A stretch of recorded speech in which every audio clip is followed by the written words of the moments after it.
Dan kita didatangi oleh beberapa tim bagaimana menjadikan satu konten itu masyhur dan sebagainya. Tidak kita dengar kok. Membuat judul-judul palsu yang spektakuler dan sebagainya. Itu sering juga ada beberapa orang memberikan pengarahan. Tapi enggak, kita punya manhaj dong. Dakwah itu nggak boleh bohong. Dakwah itu harus betul-betul dengan hikmah. Nggak boleh kita. Makanya kita sering marahi tim-tim kita itu. Kalau buat judul video jangan buat judul yang aneh. Kita perlu kejujuran kok. Yang mengundang Allah kayak gitu. Ya, kita bukan mengejar, jangan sampai yang kita kejar adalah apa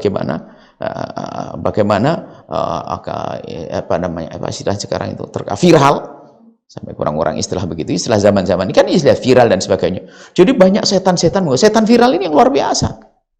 Setan viral ini mau luar biasa dan mengganggu orang. Nah ini, jadi pengen viral sehingga dia tidak peduli, lupa dia. Hari ini di Indonesia, Anda tahu banyak problem-problem. Sehingga yang berantem siapa? Saudara loh ya. Orang akidah Ahlussunnah wal Jamaah. Bahkan kalau manhaj dakwahnya manhaj Ahlussunnah wal Jamaah Asy'ariyah semuanya. Dia berantem habis-habisan, tertawa. Orang di luar sana tertawa. Begitulah keadaan. Karena apa?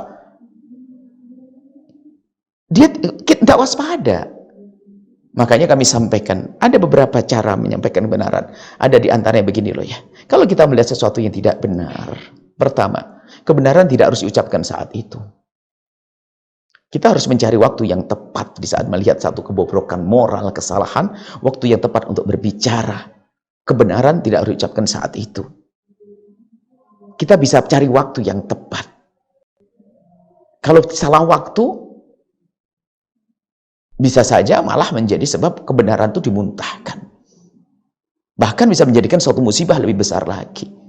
Yang sudah menikah, siapa coba? Kalau lagi mengingatkan istri, jangan lagi masak kepanasan di dapur, disiram kuah nanti. Jadi kita harus cerdas ngingetin nanti dulu. Jadi kita perlu dalam dakwah pun harus waspada, nggak bikin asal. Yang kedua adalah kebenaran tidak harus diucapkan oleh lisan Anda. Akan tapi bisa jadi lisan orang yang sekiranya bakal didengar oleh dia. Atau mungkin kita bangun bahasa surat indah dan sebagainya. Jangan kita mendahulukan emosi. Coba kalau sudah mendahulukan emosi, sudah bukan berdakwah lagi. Dia ingin membesarkan dirinya, kesombongannya. Ingin mengatakan, aku lebih hebat dari dia, biarpun bahasanya tawadhu. Kami adalah orang yang Masya Allah, saya sebenarnya nggak tahu apa-apa, dan sebagainya. Tapi sebenarnya dia adalah, nah ini bisa saja begitu. Ini lihat kalau di media itu macam-macam model begitu.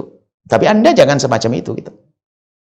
Itu kita perlu menyikapi permasalahan ini ternyata betul-betul dengan hati-hati, super hati-hati. Yang hati-hati saja masa kadang-kadang masih digoreng, dimanfaatkan oleh sebagian orang. Bagaimana kita sembrono, kita ceroboh. Yang berkata halus saja kadang-kadang dipotong yang tidak halus untuk disebarkan. Apalagi kalau kita ngomongnya asal. Apalagi ngomongnya dibarengin dengan caci maki, amarah dan seterusnya. Artinya, kalau kita melihat gini loh, kita belajar saja deh. Kalau sekiranya hati nurani Anda nggak cocok, Anda jangan pakai gitu loh. Dalam dunia dakwah itu. Dakwah kita akan lihat, kalau Anda bicara tentang Wali Songo tadi disebut, Wali Songo itu indah dakwahnya. Bagaimana tidak menyakiti. Ada kisah dalam Wali Songo adalah Islamisasi. Apa makna Islamisasi itu? Tidak merubah satu amalan, tapi isinya dirubah. Nah sekarang itu ingin membuat perubahan, jadi goncang masyarakat, umat ribut. Loh, mana ke Wali Songonya? Kan begitu ibaratnya. Dakwah itu harus hikmah. Bagaimana kita tidak membuat orang gelisah, tidak membuat orang menjadi marah, tidak orang menjadi bermusuhan. Saya masih ingat di Jawa Timur, mungkin hidup dengan kami di Jawa Timur, ada satu kegiatan namanya bersih deso. Bersih deso di masyarakat itu bagaimana? Dia memuja dewa-dewi, yang memuja dewa-dewa atau danyangan lah.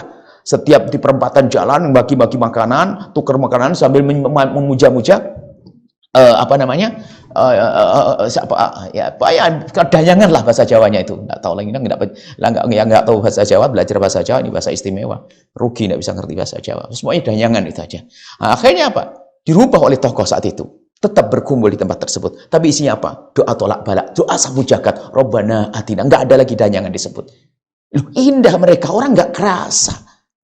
Nah sekarang mau membuat satu perubahan saja membuat heboh. Misalnya, sehingga caci maki, olok-olokan dan sebagainya. Memang di sana ada kecongkaan tadi disebut seperti satu kelompok mungkin pesantren menyebarkan kesesatan dan sebagainya. Tentunya iya betul itu semuanya ada. Akan tapi untuk menyelesaikan itu bagaimana seindah mungkin ya, jangan sampai dipandang oleh orang di luar Islam, tidak ngerti Islam itu ada macam-macam begitu. Yang ada adalah ustadz ini sama satu berantem, ustadz ini sama itu caci maki dan seterusnya. Nah, inilah. Maka pada para harapan kami justru ini. Yamanin ini, Masya Allah. Yang sudah jelas manhaj dakwahnya dari masa ke masa. Lembut dengan penuh keindahan. Ya, ini masuk rumah orang adalah tapi pendatang waktu itu bagaimana menikah dengan anak-anak raja. Ayo coba, bagian kisah Sunan Ampel bagaimana ini. Orang mana itu ternyata menikah dengan putri raja. Oh, sekarang melamar anak tetangga aja nggak diterima.